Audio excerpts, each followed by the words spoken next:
Komisi 7 DPR RI mendesak KPK untuk periksa Menteri Bahlil Lahadalia terkait nikel di Maluku Utara.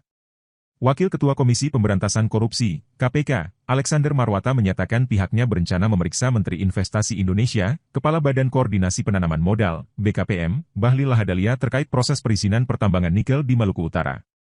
Pernyataan Alex itu sekaligus menanggapi desakan dari anggota Komisi 7 DPR RI Mulyanto yang meminta KPK untuk memeriksa Bahlil dalam kapasitasnya sebagai Kepala Satuan Tugas Penataan Penggunaan Lahan dan Penataan Investasi. KPK mencermati informasi yang disampaikan masyarakat atau laporan investigasi majalah Tempo. KPK akan mempelajari informasi tersebut dan melakukan klarifikasi kepada para pihak yang dilaporkan mengetahui atau terlibat dalam proses perizinan tambang nikel, ujar Alex saat dikonfirmasi, Senin, 4 Maret 2024. Dalam rangka permintaan keterangan tersebut, Alex bilang bahwa KPK segera melakukan koordinasi dengan Kementerian Investasi (BPKM). KPK akan berkoordinasi dengan Kementerian Investigasi (BPKM), katanya. Sebelumnya, anggota DPR RI Mulyanto mendesak KPK memeriksa Bahlil Lahadalia dalam kapasitasnya sebagai Kepala Satuan Tugas Penataan Penggunaan Lahan dan Penataan Investasi. Bahlil diduga melakukan penyalahgunaan wewenang dalam mencabut dan mengaktifkan kembali izin usaha pertambangan, IUP, serta hak guna usaha, HGU, lahan sawit di beberapa daerah. Dalam mencabut dan memberikan kembali IUP dan HGU, dikabarkan Bahlil meminta imbalan uang miliaran rupiah atau penyertaan saham di masing-masing perusahaan. Terkait info tersebut Mulyanto minta KPK segera memeriksa Bahlil. Keberadaan Satgas Penataan Penggunaan Lahan dan Penataan Investasi juga tumpang tindih.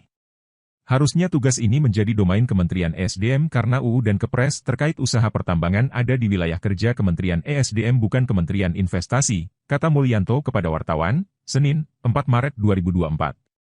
Mulyanto menilai keberadaan Satgas yang dipimpin Bahlil syarat kepentingan politik. Apalagi pembentukannya jelang kampanye Pilpres 2024. Sehingga, Mulyanto menengarai pembentukan Satgas ini sebagai upaya legalisasi pencarian dana pemilu untuk salah satu peserta pemilu. Terlepas dari urusan politik saya melihat keberadaan Satgas ini akan merusak ekosistem pertambangan nasional. Pemerintah terkesan semena-mena dalam memberikan wewenang ke lembaga tertentu, katanya. Dia mengatakan urusan tambang yang harusnya jadi wewenang Kementerian ESDM kini diambil alih oleh Kementerian Investasi.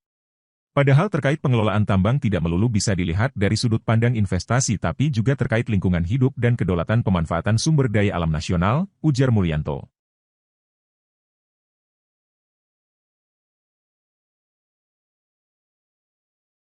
Download Tribun X sekarang, menghadirkan lokal menjadi Indonesia.